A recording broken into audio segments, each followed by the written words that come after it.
What if an angel walked with you quietly, day after day, and you didn't know it? Consider for a moment the vast mystery of such an encounter. What if these celestial beings who were sent to guide, heal, and protect us are still wandering around among us, cloaked in the mundane texture of everyday life?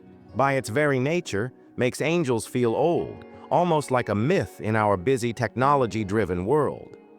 The splendor of God proven in miracles and wonders, hear about it in the biblical stories. We can't find it in modern times. But what if I, said one such angel, Raphael, the angel of healing, is here with us still, unseen but there, biding his time? Let's take a moment and really think about the suffering that surrounds us in the world today. Whether it's the death of a family member, the burden of illness, or the pain of emotions that can feel too much to carry, we all know the cruel truths of life. In such moments, it's understandable to wonder, where is divine healing? Where is God's protection and action when we need it most? It's easy to feel solitude, to think divine help is not a real thing, but instead, a myth from another era. But what if divine healing is still happening, just in ways that we don't know, through messengers such as Raphael? Description: Raphael is known as the angel of healing, whose mysterious role is evident throughout biblical history. His name, which means God has healed, reverberates through sacred writings typically overlooked or ignored in today's teachings. But Raphael's reach is far, and his ability to heal, protect, and guide is as relevant today as in the ancient past.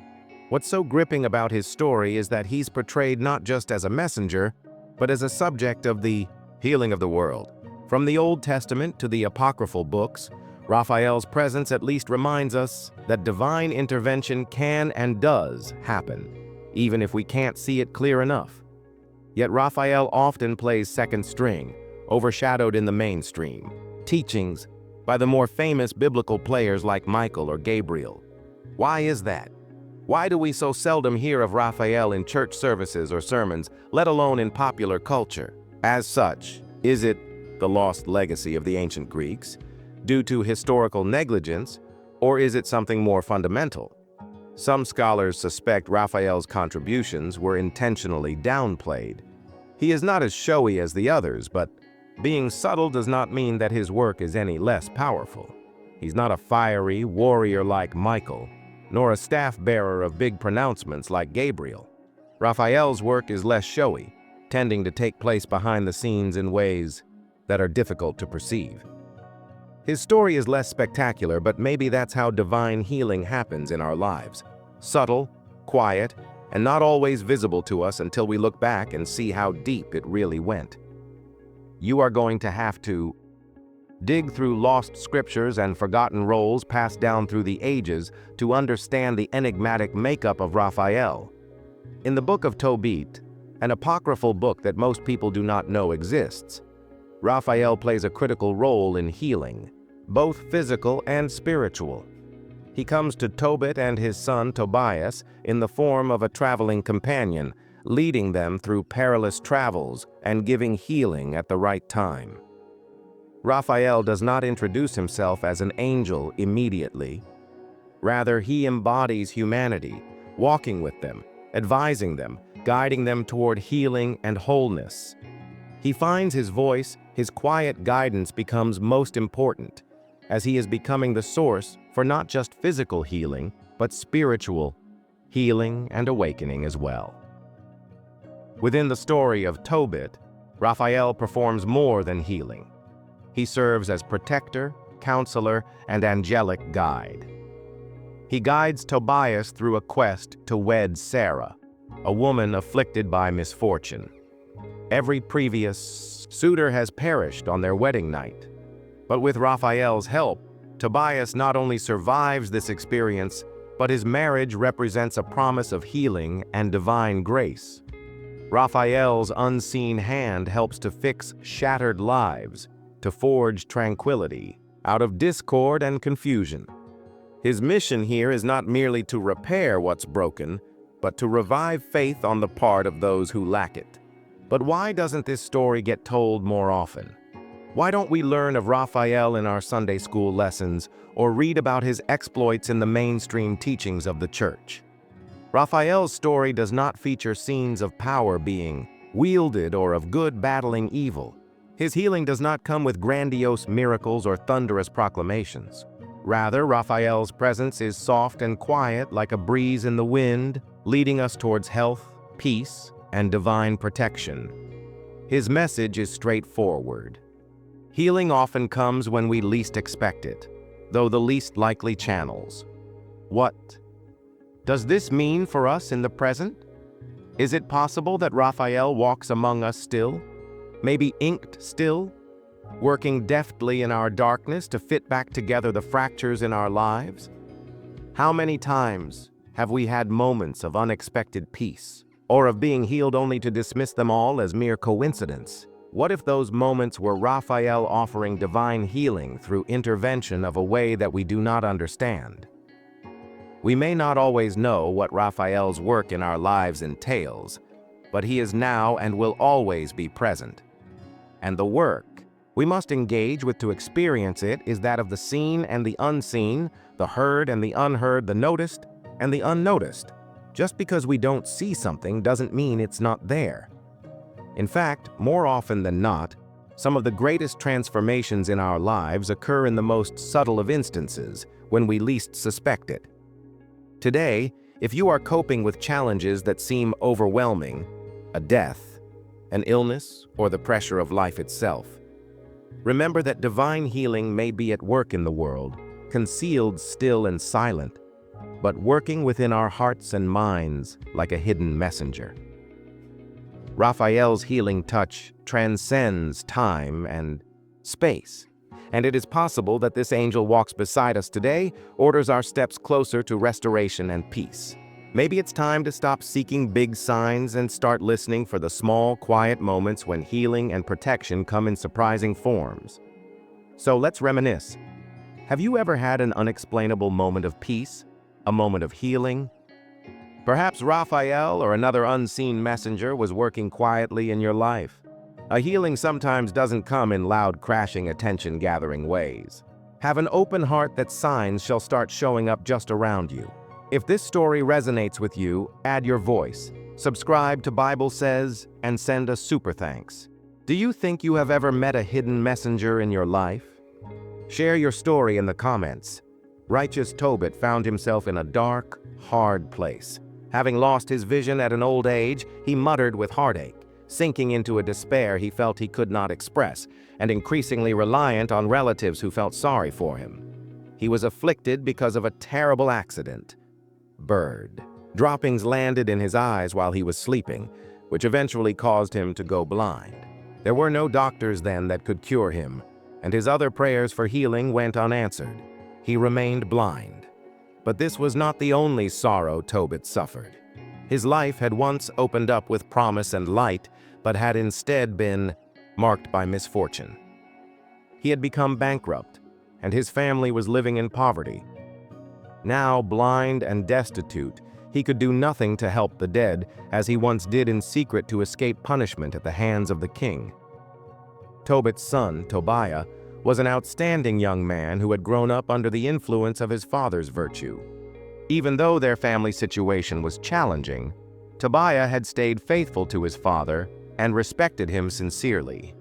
It was his responsibility to take care of his blind father, but Tobiah knew that if he wanted to truly restore his family's fortune and helm to his father the healing he so much craved, he would need to go on a journey, one that would lead him far away from home, a journey that, as it turned out, would change his life forever. Tobiah, with his father's blessing, embarked on a quest to cure his father's blindness, and along the way, he would experience more than he could ever imagine. Little did he realize, however, that he would be guided in this journey by the angel Raphael, though Tobiah would not know his real identity. Raphael had taken the form of a stranger called Azariah. To Tobiah, Azariah was just a companion, no more, no less. Unbeknownst to Tobiah, this not-so-ordinary man was actually a divine messenger, an emissary of God, sent to save him, guide him through his trials, and to bring about the healing that was the paramount needs for him and his father.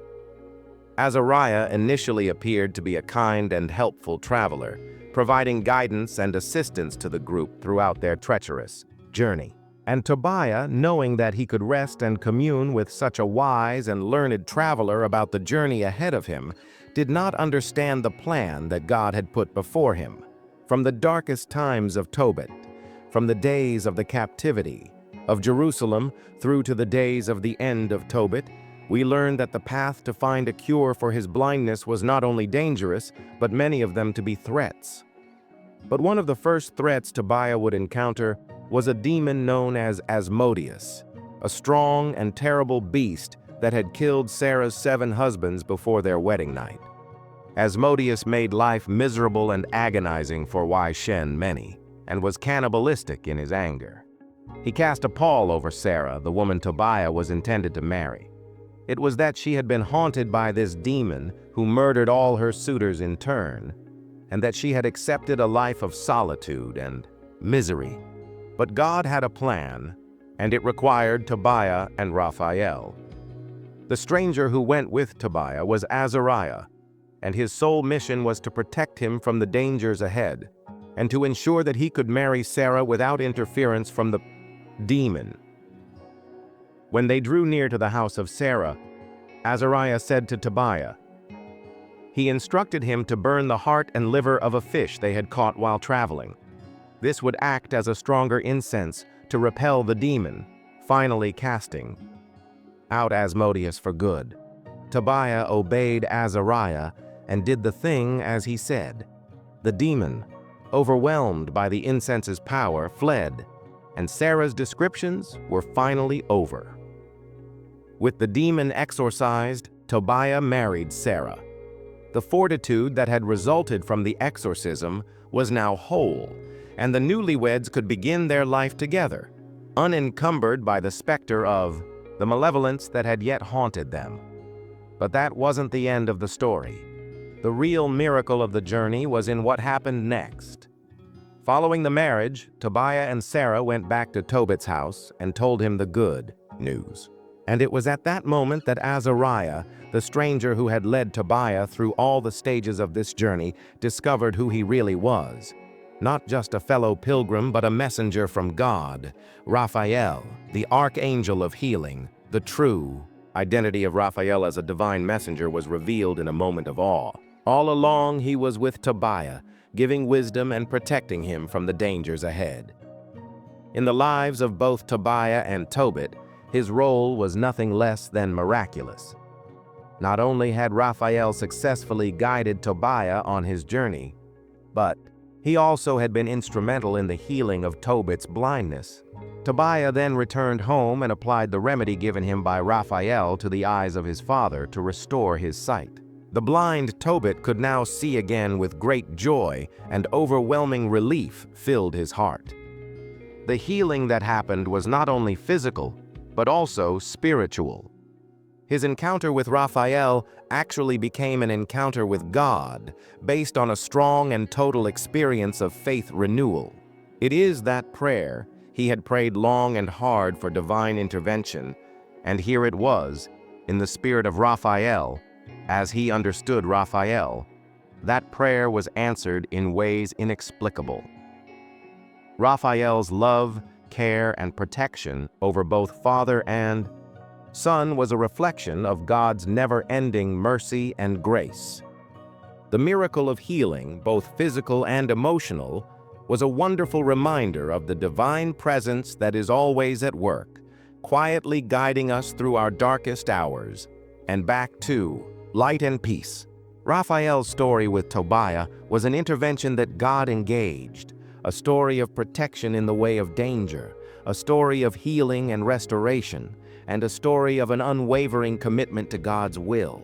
That we are never really alone, even when we deal with the most uphill of hurdles. God's messengers are always at work, often in ways we cannot see or comprehend, and we can find peace of mind in knowing that, like Tobiah, we never travel without celestial counsel throughout our lives and travels.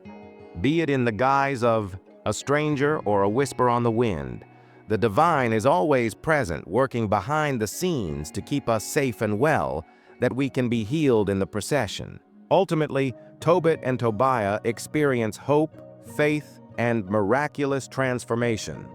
It reminds us ever so wonderfully that no matter what we are facing in our lives, including our soul challenges and struggles, there is a force infinitely greater than ourselves, lovingly still watching over us, healing us, guiding us through it all.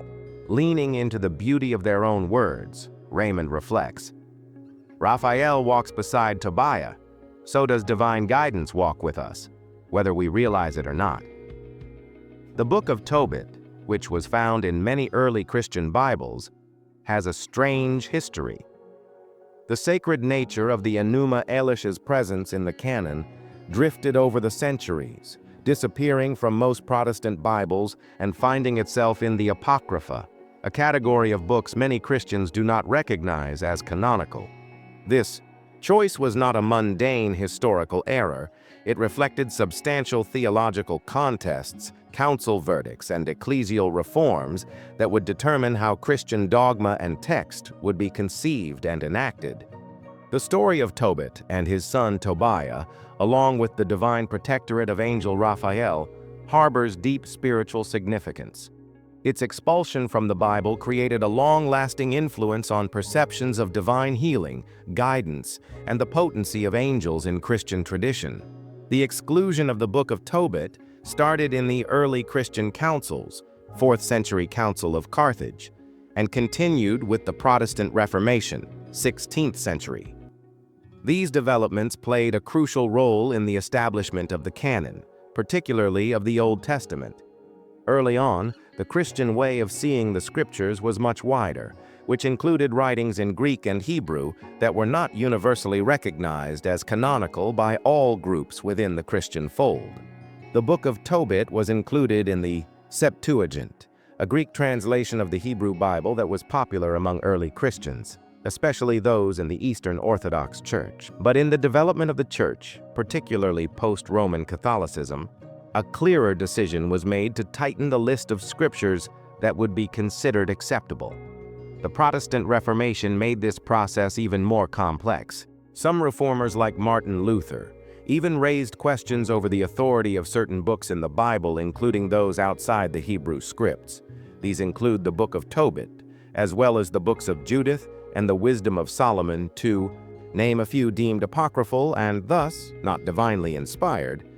Texts reformers chose to remove from all Protestant lists of texts to be included in the Bible.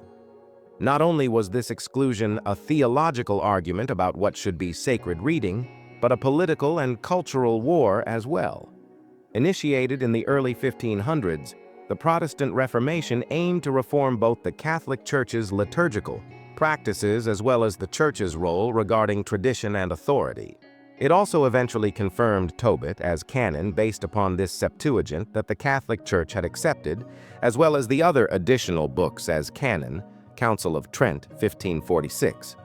By contrast, Protestant reformers, who did not recognize papal authority and its influence on Scripture, excluded the Book of Tobit from their Bibles. The removal was part of an effort to return to what they saw as the true foundation of Christian faith and practice, based solely on the Hebrew Bible and the New Testament.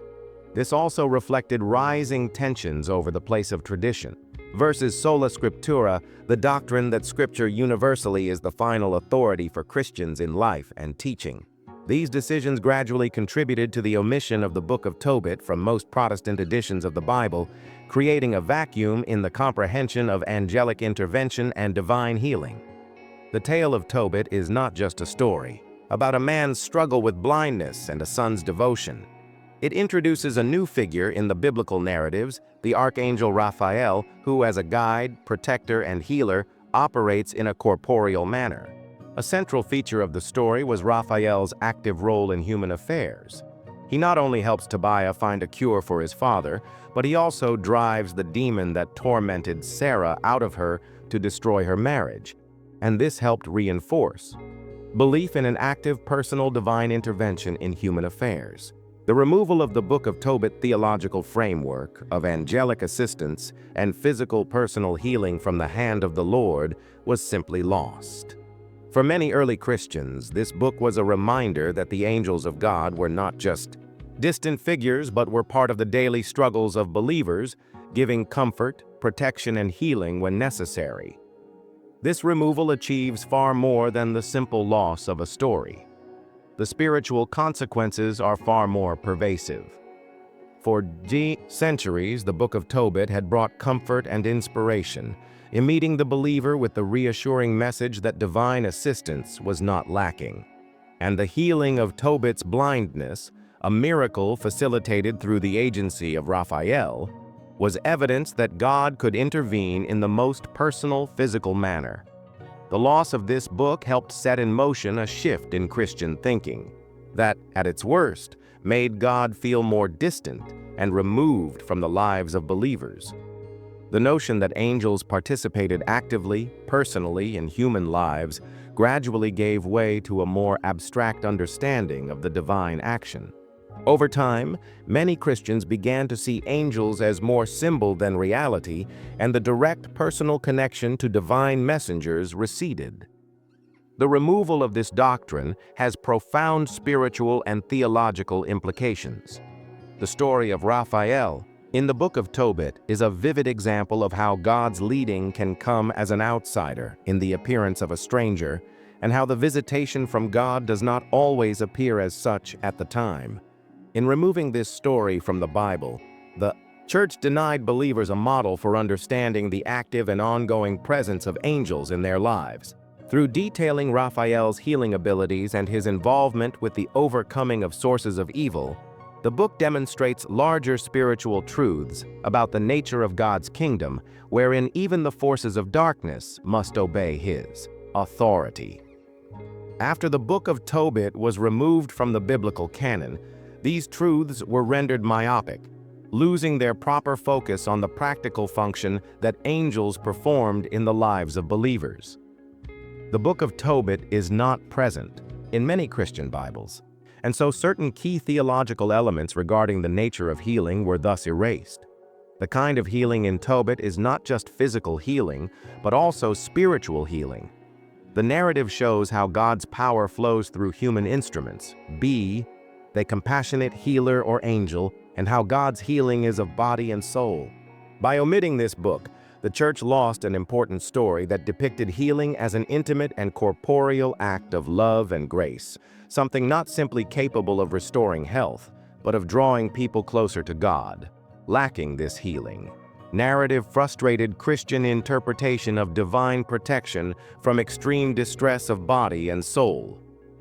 The Book of Tobit was also significant in the wider Christian tradition's understanding of the nature of Scripture itself. Gradually grew a more limited view of the books defined as sacred Scripture, and many traditions which once valued the inclusion of the apocryphal books like Tobit were pushed closer to the margins. The books excluded are known as the apocryphal, deuterocanonical books, and their removal had far-reaching implications for how Christians interact with the Bible today. For so many, losing the Book of Tobit meant the loss of a sense of the richness of early Christian thought, as well as of insight into how early believers conceptualized divine intervention in the quotidian world. In the end, the exclusion of the Book of Tobit from many Bibles was about more than diverging views of Scripture. It was about framing the narrative of how God engages with the world.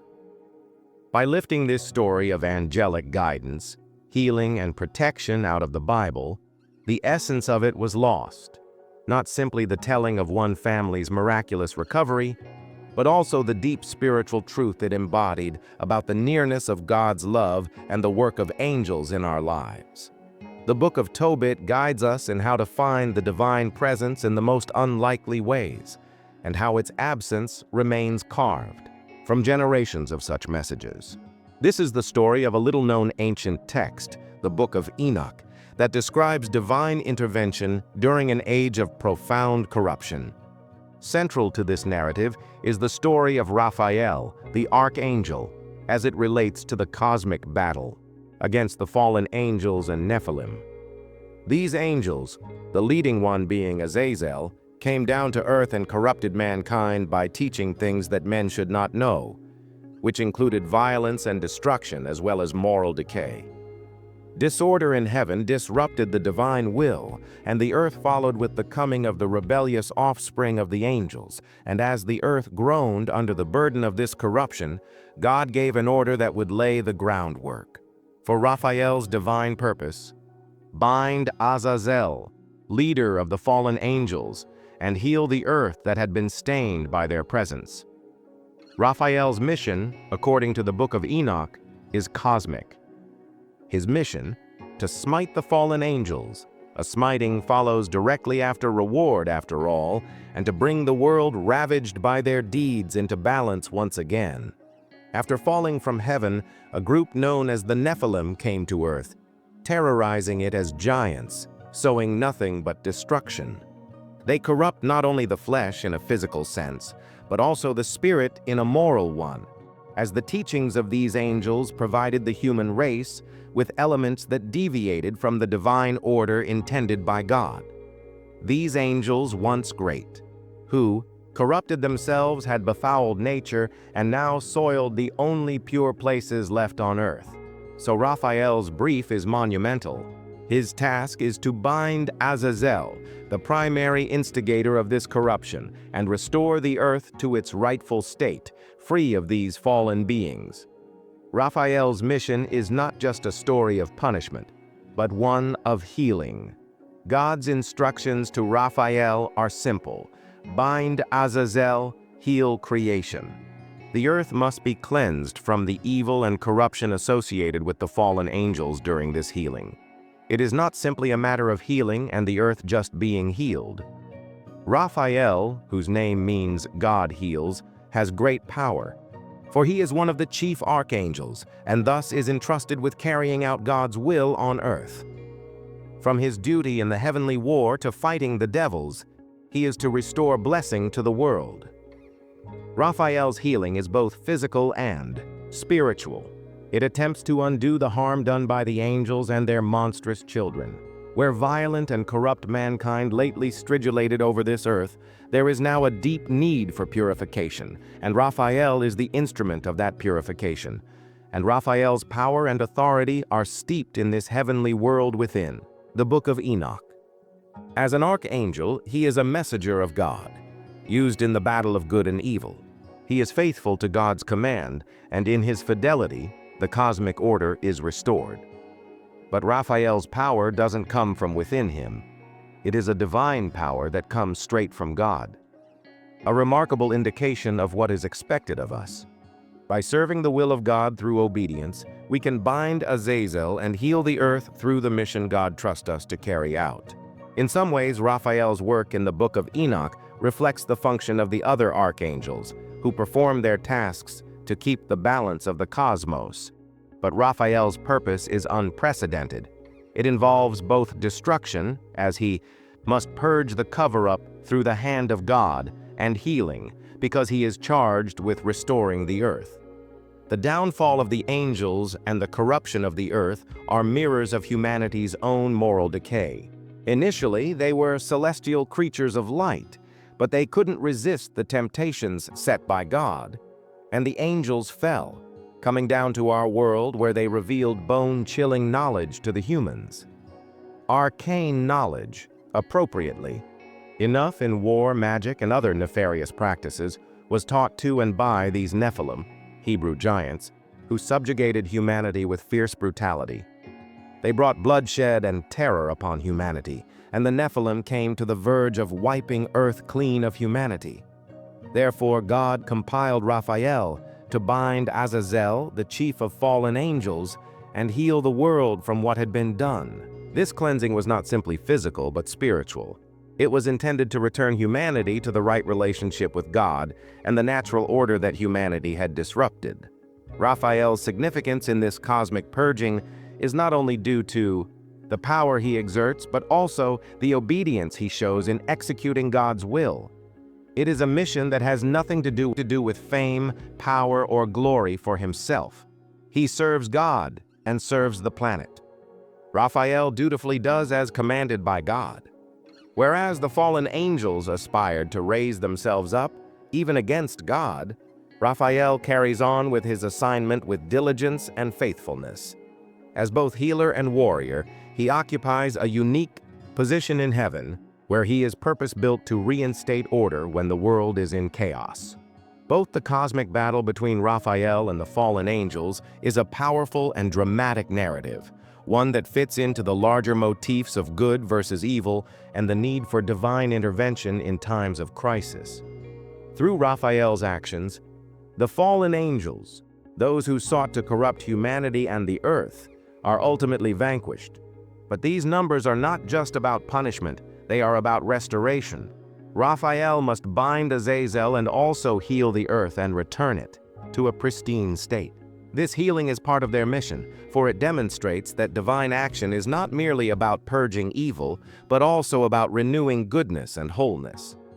The earth, ravaged by the fall, is offered the hope of healing and renewal, just like humanity given the hope of repentance and a return to God. Ultimately, the tale of Raphael's mission in the Book of Enoch is one of redemption and restoration. It emphasizes the significance of heavenly involvement in times of wrongdoing and the necessity for cleansing to bring the world back into equilibrium. But Raphael is given a man, the angel of the winds, the angel that turns out light. And thou hast set thy love upon him, art the Son of God. But he good and devil or evil, able and we have for a little of the power of God. So bind not evil to weave the chain, take thy place as an of creation, for thou shalt have his dominion over all, that me. Thou fillest the air with thy wen. Thou art there. He's trying to show's mean soul, the servant put about like a god, angels with angels, maid to earth made, is no relation between him fire. Thou shalt hence I am I, his of hell. Raphael's involvement in this cosmic purging highlights the importance of divine grace as an ongoing force in our lives, constantly making full and whole what the world seeks to break and destroy through sin and corruption. Michael, Gabriel, Uriel, and Raphael are the four archangels, each with special duties in the heaven above and the world below. They are also mighty guardians, each representing unique facets of divine activity and cosmic order, but they bring messages for humanity. Their titles and roles serve a purpose and correlate with the very fabric of creation itself and the inner workings of heaven. Raphael, in particular, occupies a special place among these celestial emissaries. Connective tissue, the East, Mercury, and the season of spring. With all of this in mind, his connection to the East, the planet Mercury, and the season of spring provides insight and meaning into his role in the greater mercurial balancing. Act Michael, typically cast as a warrior angel, has been seen as protector over God's people, the leader of the heavenly armies. Thabnarasi, 2008 A. He is known for his braveness and strength, mostly for being able to defeat the enemies who are threat for divine justice. Gabriel, by contrast, is a messenger angel, frequently portrayed as communicating important revelations God had for mankind.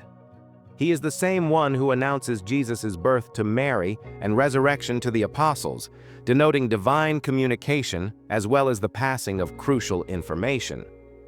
Uriel is most often the angel of wisdom and insight and is depicted as the one who brings light in darkness.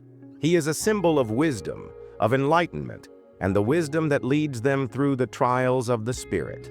Raphael's symbolic focus, on the other hand, is heavily tied to healing, restoration, and the cyclical embodiment of life. Raphael, the Archangel of the East, is associated with the dawn and new beginnings. His domain also includes Mercury, the planet of communication, intellect, and healing. It is apt in terms of the attribution to Mercury, as Raphael's means of healing is largely channeled through knowledge and understanding, aiding others on their journey from death to rebirth. Spring, a period of rebirth and growth, is another powerful representation of Raphael's impact. As spring thaws the earth to bring revitalization after the long winter months, Raphael heals and rejuvenates those wounded by sin, pain, suffering, and restores balance and vitality to a broken world. You are thinking about the archangels in terms of their function as complementary forces within divine order. Michael's involvement in war and protection is integral to the establishment of justice when his interference is warranted, while Gabriel's messages are intended to guide humanity in a direction that is favorable. But his wisdom is such that divine knowledge is shared with those who seek it. Uriel lights the way in confusion and doubt. Raphael, on the other hand, provides healing not just physically but also spiritually.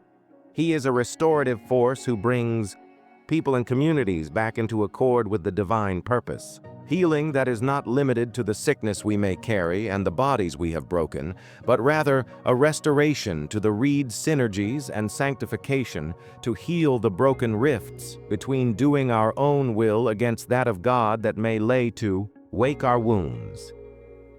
There is a balance that must be preserved between these archangels for the function of divine order. Every archangel has a specific task that makes up the function of the celestial or terrestrial system. Raphael's healing complements Michael's warrior role and Gabriel's communication role, as well as Uriel's enlightenment role. It is not the divine order of chaos, but of harmony with each archangel as a constructive force in a system that benefits from the collaborative duality of potential good and evil. Between healing, war, judgment, and revelation, the world keeps, in the midst of fighting and suffering, its balance of will in concord. Raphael's healing ability in particular represents a power that opposes the destructive and corrupting forces of evil. While Michael's strength and power are essential to battle the forces of darkness, Raphael's healing power is required to new things in health. The healer is just as important as the warrior, since healing brings peace and resolution, and with peace allows for continuing the expansion and evolution of humanity. Raphael's healing involves more than relieving mere physical suffering. It is rebirth to grace and brings one back to God and divine order.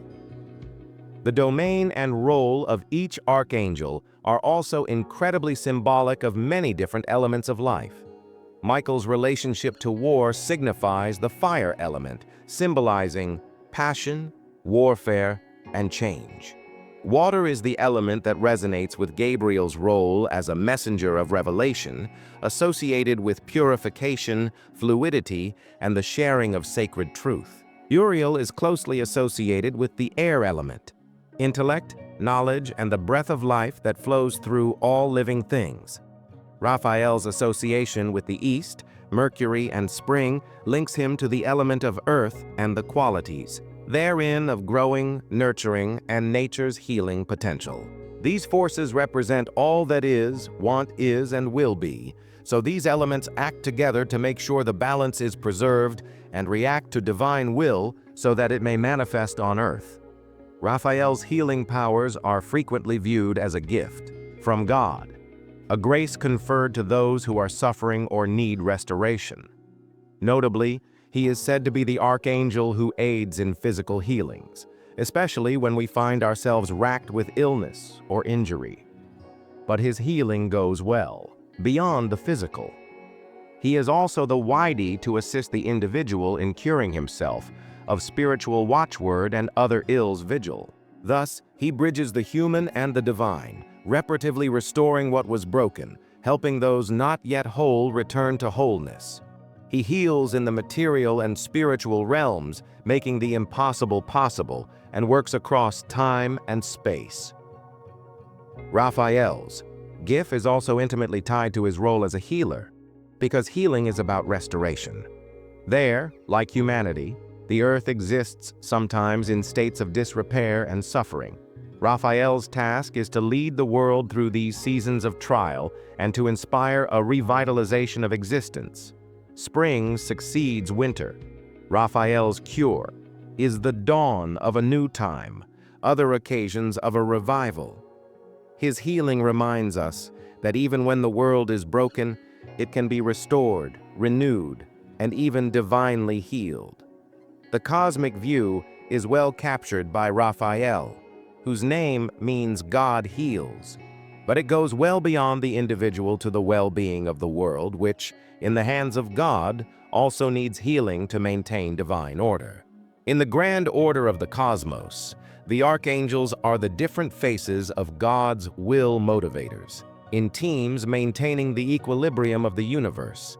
Raphael healing is not only an individual act of kindness, but it is one of the larger divine plans that maintain order and lead to peace. There are also 4 archangels who also represent the 4 cardinal points.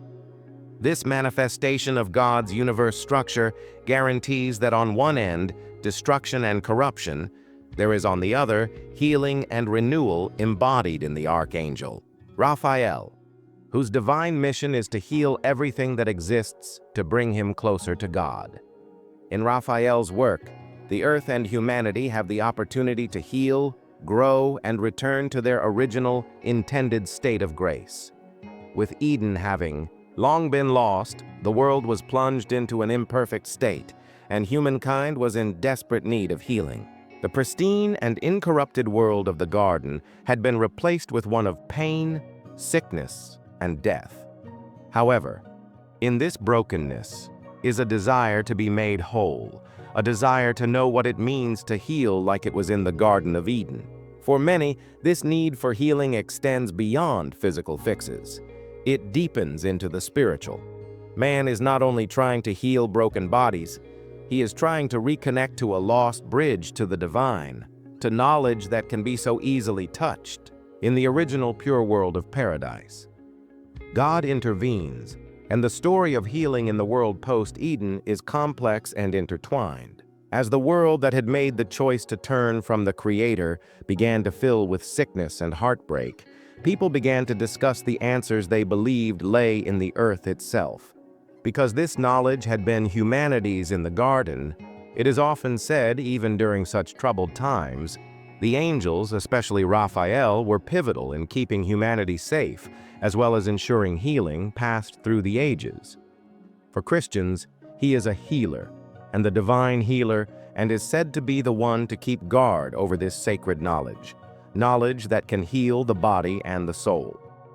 Across the ages, wisdom on the divine remedies, the herbs, and the spiritual practices that existed in Eden is thought to have been passed down through the angels and bestowed on chosen humans throughout time. The spiritual medicine of herbs or divine remedies are thought of as tools which align the humanity to the divine. These sacred plants that grow from the earth and into spirituality could also heal and renew what was lost. Many ancient cultures recognized the healing power of plants and herbs in terms of physical ailments, but also believed that these substances possessed spiritual energy. The understanding of these curative forces extended beyond symptomatic relief. It encompassed a redistribution of harmony between the individual physiology and the overall cosmic environment. Healing, in this sense, was a holistic practice, one that concerned the mind and the body and spirit in equal measure. Was this ancient knowledge so sought after that it was handed down by angels? The angels, within many traditions, were honored as the custodians of this sacred knowledge. It is generally agreed that Raphael was the angel who delivered this wisdom to mankind. As a divine healer, his mission wasn't limited to folding the sick, but rather to teaching the ways which bring both spirit and body back into harmony, and his methods which guided humanity back toward the divine vitality themselves through natural food and spiritual discipline. The idea is that Raphael had a role in bridging the gap between spirit and matter, showing humanity how to work with the resources of Earth to restore health and vitality. Not everyone had this knowledge. In reality, the majority of it was buried or otherwise faded away over centuries, and only a fraction of it has survived in the record of the past. The biological knowledge that in the Garden of Eden was lost or perhaps too potent and too threatening to share with the rabble. In certain traditions, the knowledge of healing was viewed as an open secret from the gods, revealed only to the chosen people of God. This knowledge was handled with care, however, as the angels served as a divine barrier to prevent what was wholly to be unleashed upon mankind too soon. But eventually this knowledge lost its potency. Humanity became progressively distanced and shattered from divinity. But the line between what the gods can know and what he cannot is a vital one in the narrative of healing. Although some divine messages were conveyed through the angels, in particularly Raphael, the onus was still on these celestial beings not to give away everything. It was not their prerogative to share all knowledge, as it opposed the divine order that was meant to protect against misuse. In some traditions, these practices were considered to be gifts of knowledge that belonged to the healers alone and should only be used with reverence to the structure of divine order. Such information had the potential for abuse, whether for personal gain and power, which until today has been a constant threat, hence was often withheld from the majority. They believed this forbidden knowledge, such as the knowledge of God, the knowledge of good and evil, could deceive and corrupt, and like how the knowledge of good and evil was forbidden to Adam and Eve in the garden, this knowledge would lead to their downfall. They died in paradise, but a world after the Garden of Eden here is a land of faith and knowing. While physical healing could be accomplished with the use of herbs and divine medicine, matter alone could not raise the dead. True healing would come from divine understanding, the forces that animated life and death. Following all of this, the angels were thought to possess the wisdom needed to navigate this complex landscape, especially Raphael. They were the holders, the knowledge that could cure and healing divine, but also the keepers of that knowledge to make sure it was not abused or misused. The light versus dark knowledge dichotomy is the ongoing conflict of upliftment towards divine, wisdom versus perversion. It was believed to lay the foundation of great possible gain, but lay the basis of a path to ruin at the same time. That tension is evident in how healing knowledge was handled. It was a gift from the divine, but also fraught with danger. Those who dared try to unlock its secrets had to tread lightly, with utmost care and reverence for the power involved, as the misuse of such knowledge could spell disaster. This light versus dark knowledge line also is mirrored by the spiritual path of those seeking healing. It was not only the healing of the corporeal body, but also of the spirit. It was time to reestablish a relation with the divine, to follow the light, and to reject the darkness that had swept the world. Thus, knowledge of healing was not just about techniques or herbs. It was about understanding deeper spiritual forces and aligning oneself to the divine will. This is where Raphael's status as the divine healer comes into play. Raphael became a guardian of this sacred knowledge. He taught humanity not only how to heal themselves and others, but also how to walk in the light, using this knowledge to heal the wounds of their soul. Well, the idea of divine healing encompasses so much more than a physical thing. It goes to the heart of living, the sacrednya, the connection between human beings and God. Healing knowledge gives humanity a way to return to the condition of grace lost in Eden. The herbs and remedies and spiritual practices are not tools. For physical restoration, they are the plants that grow out under the soil, representative of the deeper spiritual truths that reside just below the surface. Thus, healing is a process, a road to higher spiritual understanding, where angels are the knowledges that guide humanity to remember again its divine origin and rebuild what has been broken. In the mystical tradition of Judaism, the internal search for the divine and its infinite manifestations is commonly conveyed as a deeply exploratory journey of the unseen. At the heart of this mystical paradigm lies the study of the tree of life and the Sephirot. a complex arrangement of 10 interconnected attributes representing the manifestation of divine energy into the world. The Sephirot constitute a kind of map of how God's light is funneled into creation, and each of these attributes relates to different aspects of spiritual experience and interaction. Of these sacred emanations, one may look for the presence of Raphael, a guide, protector, and healer, whose role is found at the intersection of divine mercy and divine judgment. Yet, locating Raphael within these exquisite webs necessitates more than just mental logic. It requires an invitation to an experiential plane that transcends the mind and an enormous amount of mystic courage. Angelology, the study of angels, has an early and prominent place in Jewish mysticism. Mystical traditions hold that angels are not just messengers who are sent to humans, but are one with the universe itself. They are believed to be intermediaries between humanity and God, with each angel fulfilling a specific divine task. For example, archangels are commonly related with healing and guidance. His name actually means God heals, and provide a bridge between the physical and divine worlds. The work he performs is not limited to physical healing. He undertakes to restore spiritual balance too. In Kabbalistic thought, Raphael is seen as one of the archangels who represents divine healing, and is described as acting to repair the ruptures in creation that resulted from humanity's fall. But to access this understanding of Raphael, it takes more than an academic reading of the texts. It requires mystical vision and the capacity to see behind the curtain of alternate realities. Central to Kabbalistic thought is the Tree of Life, a symbolic representation of the path of divine energy as it flows down into creation.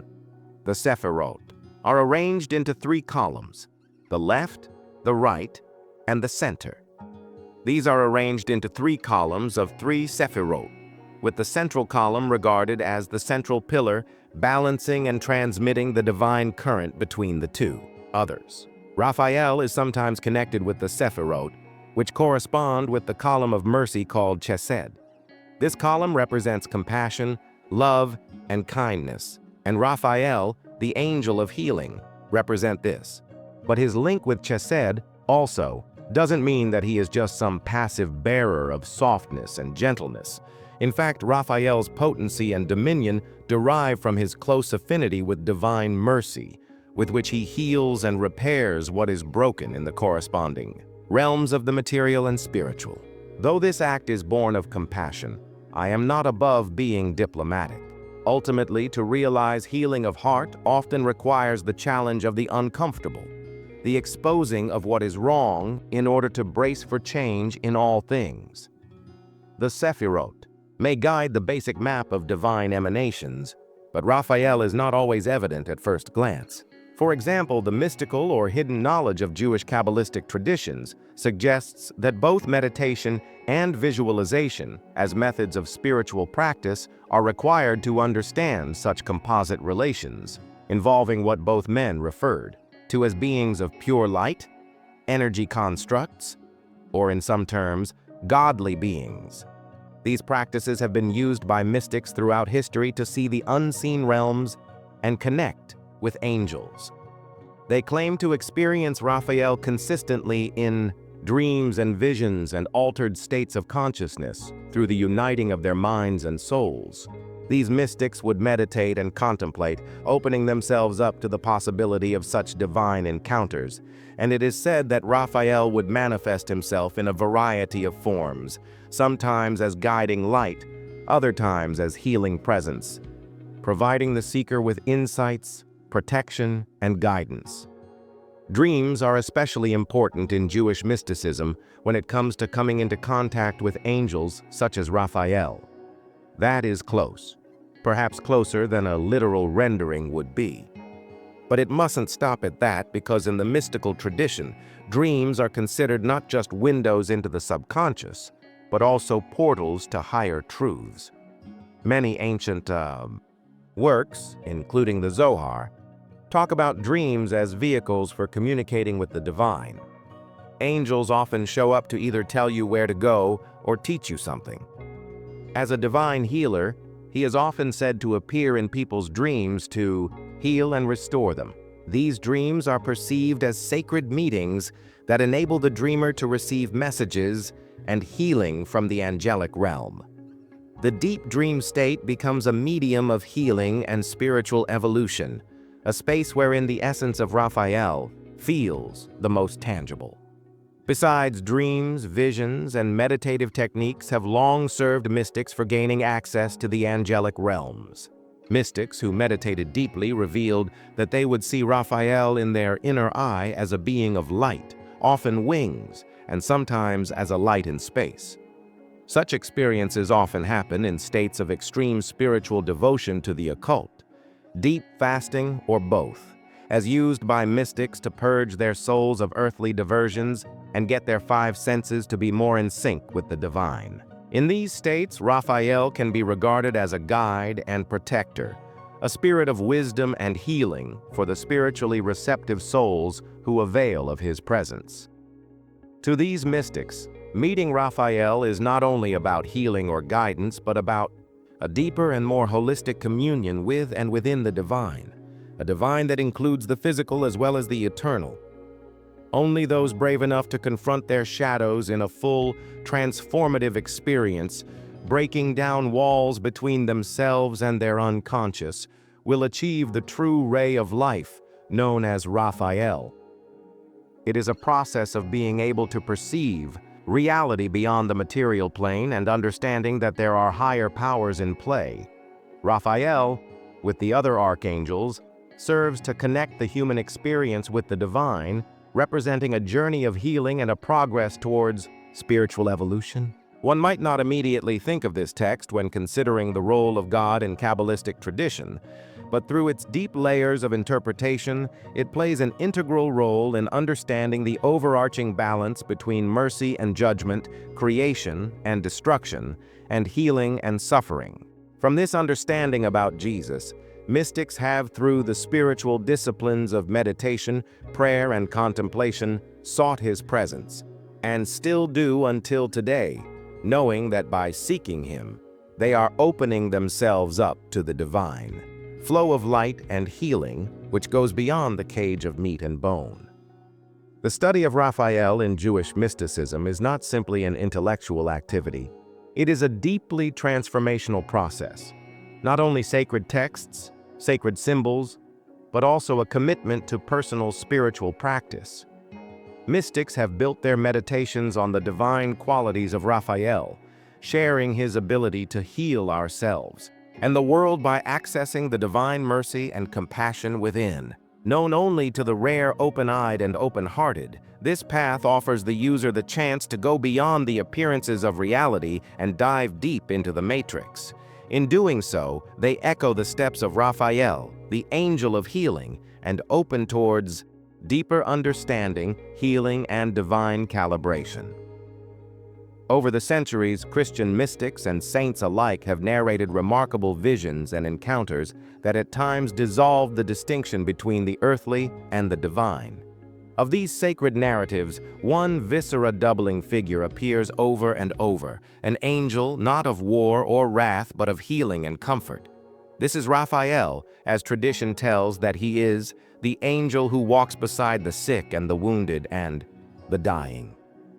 From candlelit monasteries in medieval Europe to the flickering hospital wards of the modern world, stories of Raphael's presence have silently persisted, told in whispers, written in journals, and believed in by those who needed hope most. Contrary to the more dramatic manifestations of Michael the Warrior or Gabriel the Herald, Raphael's visits have tended to be quiet, secretive, deeply personal affairs. Some Christian mystics, mostly those who lived throughout between the Middle Ages and Renaissance, wrote extensively and graphically about their visions of hospitals and infirmaries. St. John of God, who was the founder of a hospital order in the 16th century, actually said that he encountered a mysterious man who had arrived on a particularly overwhelming night to help him care for his patients. Later, when John asked the Joshua brothers if they'd seen the helpful stranger, no one had. Yet multiple patients described tranquil moments and miraculous relief from pain at that time.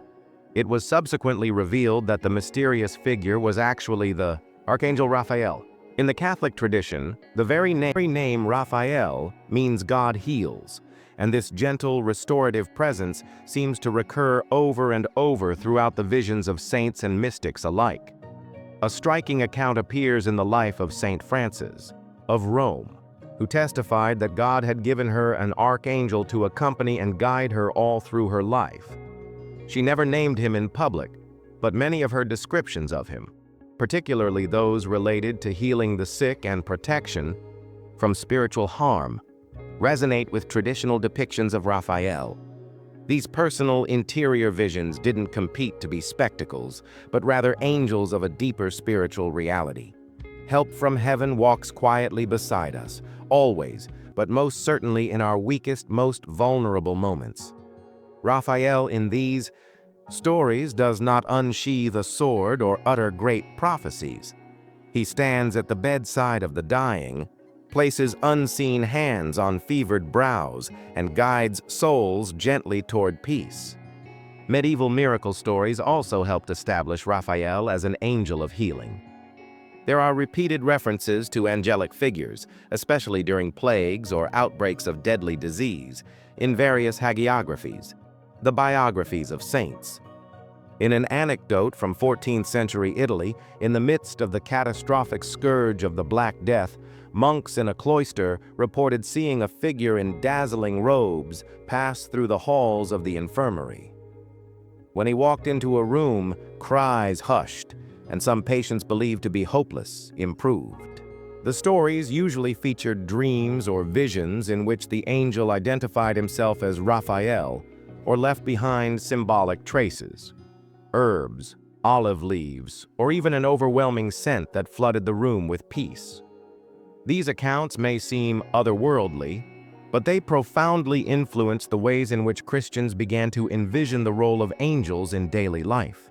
The idea of guardian angels in particular gained a lot of traction, and Raphael was frequently portrayed as the quintessential example of such guardianship. Unlike the vague idea of a nameless guardian angel, Raphael became for many a named entity to petition when ill or when attacked spiritually. The belief that angels could be called upon in personal terms, not merely as blurry heavenly agents, but as relational beings who cared about human pain, signaled a dramatic change in religious experience.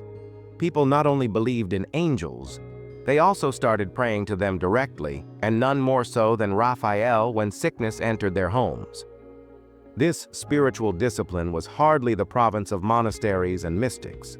Prayers to Raphael were incorporated into daily devotions by everyday believers, especially during the Renaissance and especially during the later Baroque periods. Prayers and litanies were written in his honor, often invoking intercession in moments of physical sickness, mental distress, or family emergency. Churches dedicated to Raphael soon sprang up throughout Europe, and places like Spain, Italy, and the Philippines fostered local festivities in which he was honored not only as an angel, but as a healer and friend. Caricatures of Raphael grasping a staff and a fish, two symbols appropriated from the Book of Tobit, grew into commonplace icons in sick rooms and hospitals. Out where it matters with near-death experiences, lots of believers also described encounters that seemed to fit with Raphael's role. Throughout Christian history, there have been testimonies of people who were suspended between life and death, declaring that they saw a being made of radiant light who comforted them, assuaged their fear, or gave them a choice of returning to life. Some explain these experiences in strictly psychological terms, while others speak of an unmistakable spiritual presence. According to Catholic Church tradition, Raphael guided souls as much through healing as to the next life, based on his role in guiding Tobit on his journey. For families witnessing a loved one recede, the notion that Raphael could linger near the bedside, unseen but active, was incredibly comforting. Raphael's appeal became even more pronounced during periods of widespread crisis. In parts of Europe and Latin America, churches held special masses invoking the protection of Saint Raphael during the 1918 influenza pandemic. Anecdotal accounts from the time include priests and nuns witnessing a figure of light in hospital wards, particularly among children. While such tales cannot be verified, even the belief in them shows the shared desire for comfort from the heavens, and that the figure of Raphael represented not a myth far removed from us, but a living power. In these states of collective suffering, the invisible further mattered, and the line between seen and unseen seemed particularly thin. Raphael's association with healing also seeped into more metaphorical and psychological domains. For Christian mystics, healing was about more than the restoration of the body. It was also about the mending of the heart, the mind, and the soul. Raphael then was petitioned not only by the sick in the body, but by the sick in the spirit. Grieving mothers, solitary widowers, despairing sinners, convinced that even their wounded hearts could be touched by divine mercy. Thus, Raphael was associated not only with hospitals and herbs, but with hope itself. He was a sign of God's gentle nearness, not as conqueror, but as companion, not just in signed wonders, but in the still work of healing the soul. The persistence of these beliefs, despite centuries of theological shifts and changing attitudes toward mysticism, speaks to a very human need that lingers. That illness means we are not abandoned. That in times of pain and fear, someone, an angel even, is watching, caring, helping. For many Christian mystics, Raphael was no far-off legend, but a companion on the road of suffering. His presence was the gentle voice behind the curtain, the warm hand in the dark, the voice who said, "You are not alone." Whether met in dreams, called in prayer, or caught in moments of crisis, Raphael became a bridge between heaven and the bruised earth, a divine visitor who arrived not in thunder or fire, but with healing on his wings. A long and winding road of biblical prophecy and apocalyptic literature leads to a single question: are divine forces to intervene again in the world's darkest hour? Of the angels that we often speak of in this regard, Michael the warrior, Gabriel the messenger, one figure seems to hover in the margins of battle, not as a leader of armies, but as a healer, a protector, a quiet emissary of God's mercy. Raphael, whose function in previous accounts could best be described as a healing influence and guide, starts to flicker between the lines of end times discourse, not as a background camper, but as an essential presence, an invisible security, blanket for the pious when the world starts to break down. In many ancient traditions, particularly in apocalyptic ones, there is a reassuring motif when the world is being judged. The righteous shall not be abandoned. Amen. And though the mountains shake and the seas roar, all that's going to happen to those that are faithful to God is they're going to be shielded not by themselves, but by God. And in these moments of terror, up step angels. Rev and other prophetic texts use language concerning divine beings sealing, guiding, and preserving a faithful remnant through cataclysmic events. Though Michael is named in so many of these visions, many scholars and theologians note the unspoken role of Raphael can hardly be less critical. What good is divine justice without divine mercy? In Jewish apocalyptic literature, like the Book of Enoch, Raphael has a stronger and sharper role, binding the fallen angel Azaz so that he does not destroy humanity, purging the corruption of the Nephilim, healing the earth from the damage done to it by sin. These were not merely symbolic acts. They were spiritual operations of restoration. If you extrapolate that storyline to a future life, a period when trial once again befalls the world, it follows that Raphael's work is hardly done. If Azazel's corruption once typhooned through the earth, what is to be done with a subsequent new global rebellion against heaven? Is Raphael, the chosen healer, coming back to purify the afterworld again?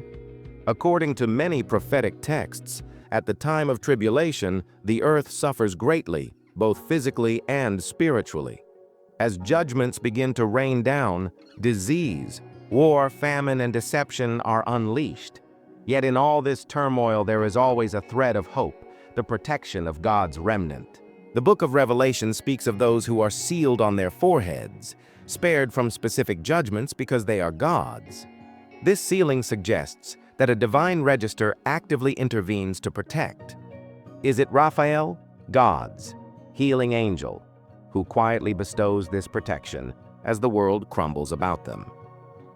In some Christian end times interpretations, angels are given a range of tasks during the end times: gathering the elect, casting down fallen powers, pouring out bowls of wrath. Where Michael is traditionally associated with spiritual warfare and Gabriel with divine announcements, Raphael could be said to represent a subtler power working behind the scenes, fortifying the weak, comforting the dying, healing the wounded. He may not lift a sword in the fiery battle, but he may be the one walking among the ashes, saving the spark of life where all has appeared to perish. He might be a heavenly medic in the spiritual battlefield. That, all what good, might not burn down in the flames. The works of the early church fathers and mystics mention of angelic intervention during times of persecution. These writings don't often speak of physical deliverance, but rather of inner resilience and miraculous peace in suffering. Raphael's presence in these moments, though unmentioned, may be inferred, as he who guided Tobiah on a treacherous journey, who cast out a demon from a young woman, who healed the blindness of a devout father. Raphael's actions were never noisy but always decisive. That pattern, quiet but foreshadowing, might be a clue about how he works in the days to come. Not in storms, but in quiet power. Raphael's work, mulled over in the Book of Tobit, can even be compared to prophetic discourse throughout Revelation, keepsakes of hope. Tobiah traverses treacherous terrain, led by a secret guardian who prevents him from failing his mission from God. In the process, Raphael ensnares a demonic spirit and incites a healing that mends a fractured family. Likewise, those believers who find themselves in the end times also embark on a journey, a spiritual pilgrimage through tribulations, deceits, and tests.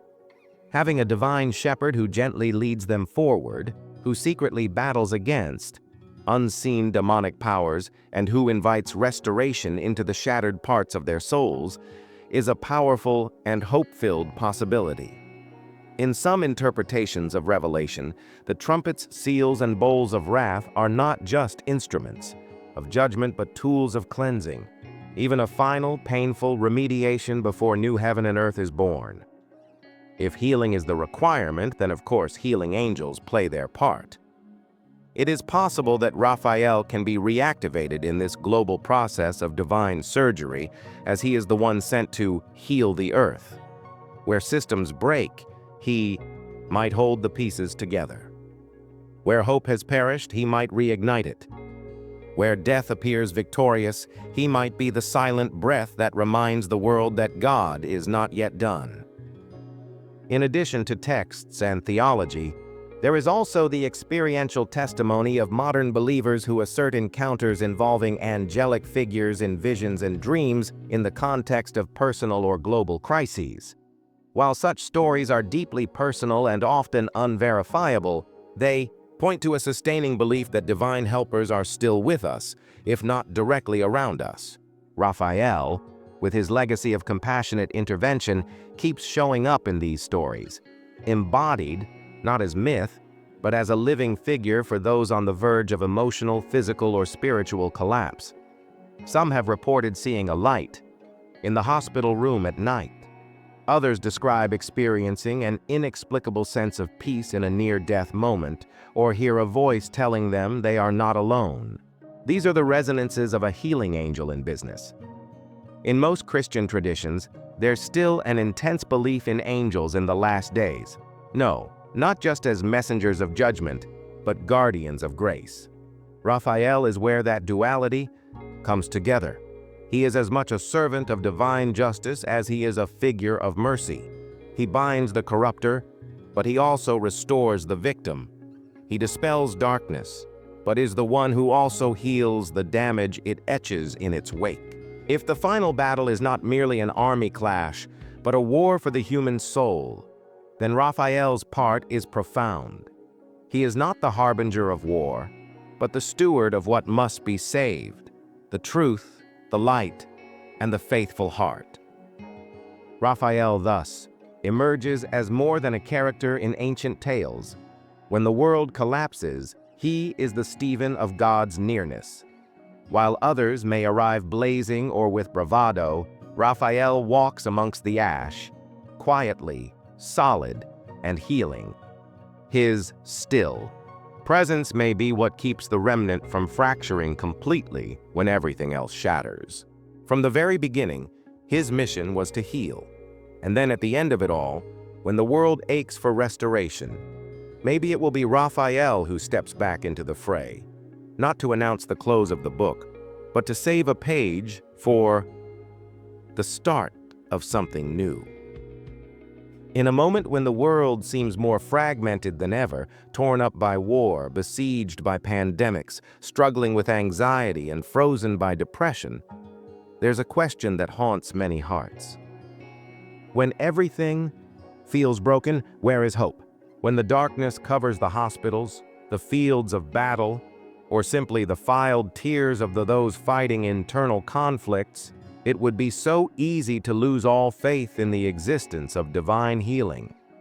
Yet, some can never let go of that some. Divine healing is not a myth of times gone past, but an ongoing reality. In the very heart of that conviction lies the character of Raphael, not merely as a name from ancient literature, but as an ageless archetype of both divine mercy and renewal and the inexplicable ways in which healing still unfolds around us. Raphael's name translates to God heals, and that identity has never felt more needed than the modern age.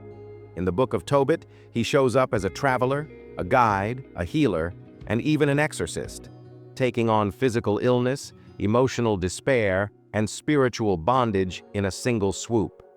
These are not remote, antiquated concerns. In today's generation, we struggle with a different kind of blindness, like Tobit's, one that blinds not only the eyes but also the soul. Amid mounting mental health struggles, a rise in chronic disease, and an ever-present sense of isolation, people once more are crying for someone, to bring healing. And though hospitals, medications, and therapy do their part, there remain innumerable testimonies of those who find something more, something they might even call miraculous. From cultures of all stripes and denominations, stories emerge, quiet, humble accounts of healing that puzzle logic. A terminal cancer patient prays, and when she is scanned, the tumor is miraculously absent. A boy in a coma wakes up after the vision of a man in white who laid his hand on the boy's forehead. A drunken addict wakes up one morning without the urge to drink anymore and attributes it to a dream in which an angel enveloped him in light. In much of this testimony, people report not some earth-shattering, thundering miracle, but a profound sense of peace, warmth, or presence. Some even name the figure they saw, Raphael. The discussion about healing today, however, is not taking place in a vacuum. It needs to contend with science, medicine, and the hard realities of disease and trauma. To what extent can faith, and what we now know through evidence-based research, be reconciled?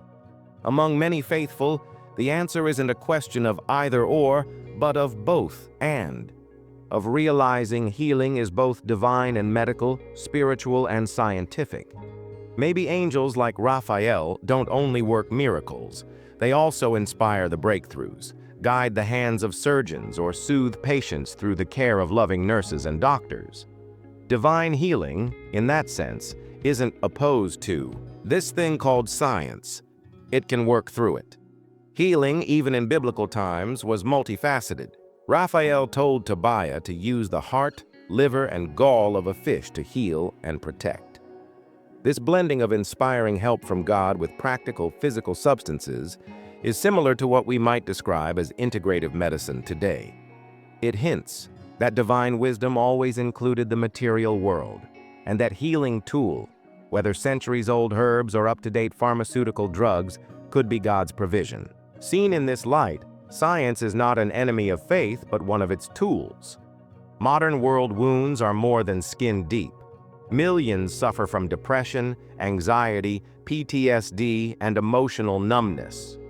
Well, after the battlefield goes silent, war and violence continue to leave unseen scars.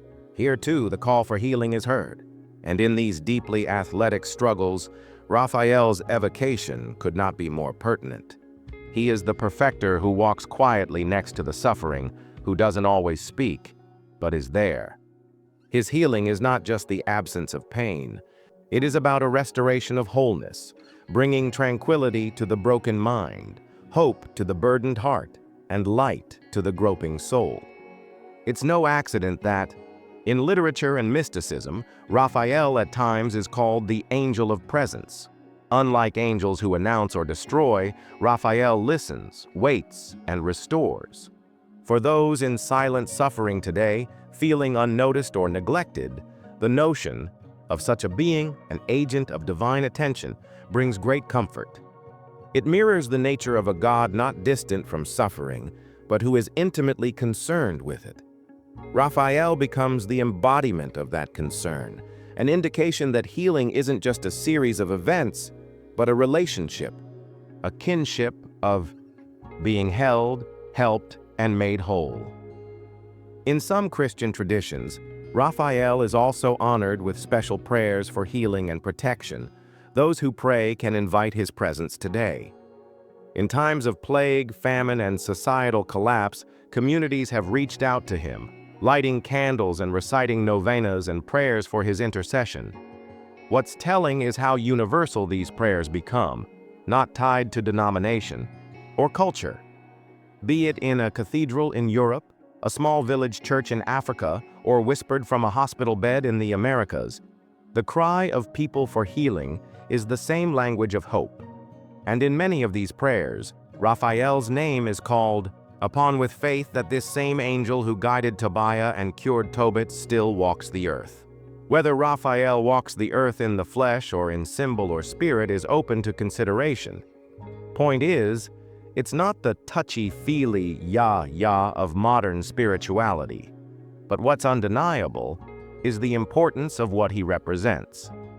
In a world that so desperately needs healing, not only from illness but from division, trauma, and despair, Raphael is a living example of what it means to heal. His story reminds us that pain can be holy, that no wound is beyond healing, and that the light of God can shine even in the darkest places. You are not really in his office, you are in a space between faith and suffering, where Raphael is offering something rare and sacred, a vision of healing that takes into account the very complexity of human pain. He does not promise that wounds will disappear overnight.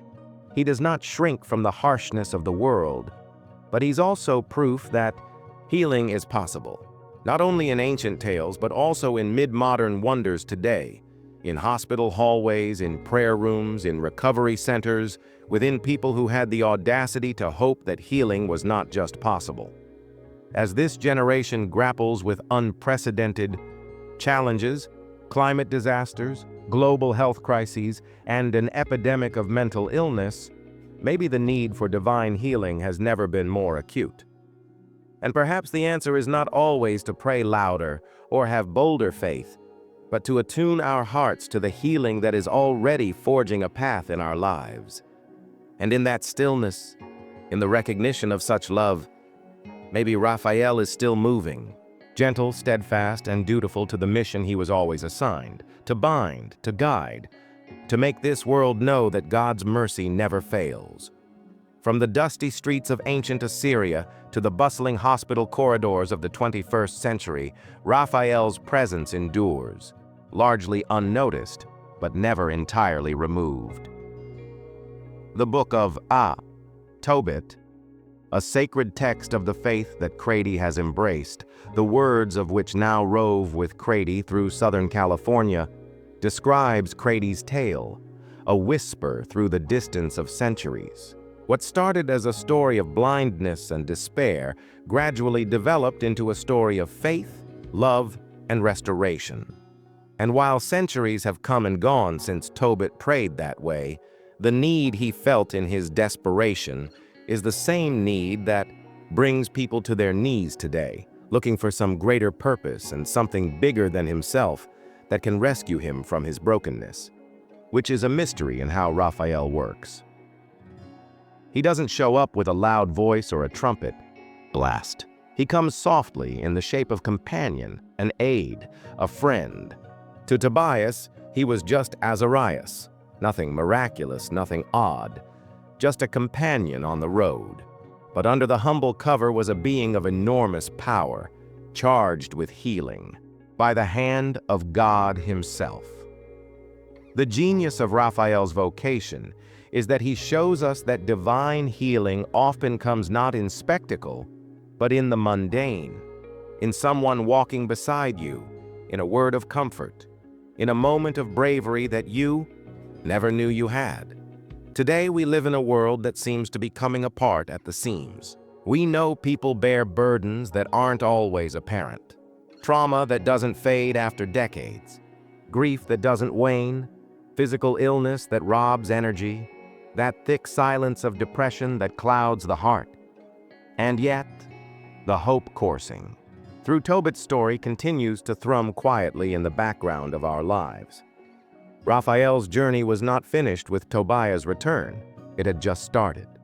The angel's task has never been localized, never time, never place.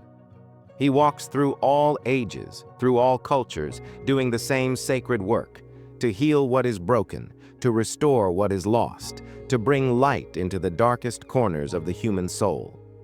In times when people have felt utterly alone, when physicians threw their hands in the air, or when close friends and relatives turned their backs, some say they felt something, an unseen presence, a hand on the shoulder, a warmth they couldn't explain. Some describe being visited in a dream by a man surrounded by blinding light who brings messages of peace. Children in hospital beds speak of the man in white, who tells them to be not afraid. These accounts aren't always dramatic or detailed, but they have one thing in common: they offer peace. Is it possible that the same angel who healed Tobit's eyes is still keeping watch over us here and now? The way Raphael unites healing body and soul is profoundly empowering. He doesn't just heal the body, he restores hope, reconnects hearts, points people back toward faith. In the story of Tobit, the healing of blindness was not only about vision. It was about clarity, truth, and reconciliation. It was not simply that Tobit's eyes opened that day. It was that his soul and all of his relationships had been restored, rebuilt, filled with purpose again. And in our own self, who needs that same kind of healing more? Seeing beyond our wounds, relating to the people we love, remembering why we're on this planet at all? Though concealed, Raphael's message is simple. Hope never disappears. It might be buried beneath the burden of grief or hidden by fear, but it is never gone. Sometimes we fail to see the answers we prayed for because they come in unexpected manifestations, through the kindness of a stranger, through an epiphany, or through the quiet courage to keep going for a day more. That's how angels work. They do not seek attention. They do their job and disappear, leaving the fruits of their labor: healing, tranquility, and change. Every day throughout history, untold believers have turned to Raphael in times of distress, not to worship him, but to seek his intercession, his help, his companionship. In prayers, in visions, and ancient texts, he has always served as a bridge, a messenger between heaven and earth, a reminder that God is still near, still concerned, still actively healing. And yet, in today's cacophonous world, we can easily forget. Loss amidst the noise, the soothing voice over the noise. But those who silence their hearts often report feeling something or someone there.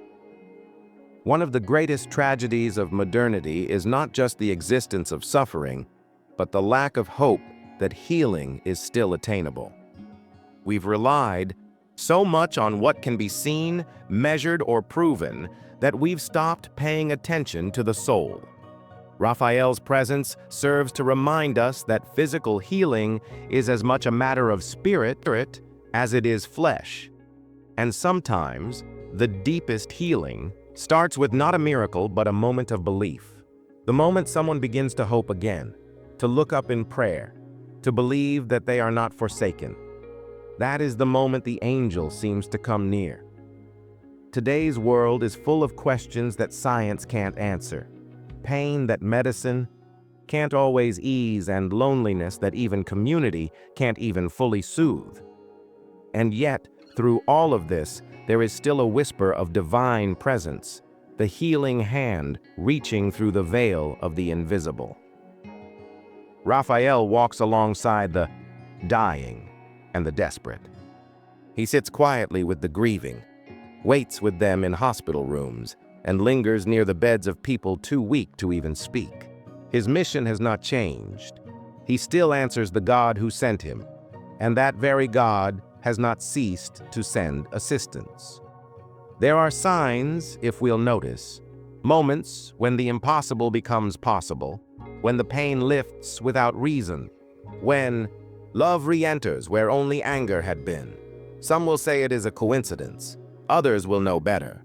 They will know of the labor of the invisible messenger who has never departed the scene, who continues to perform the divine function given to him from the dawn of time, to administer healing to an ailing world.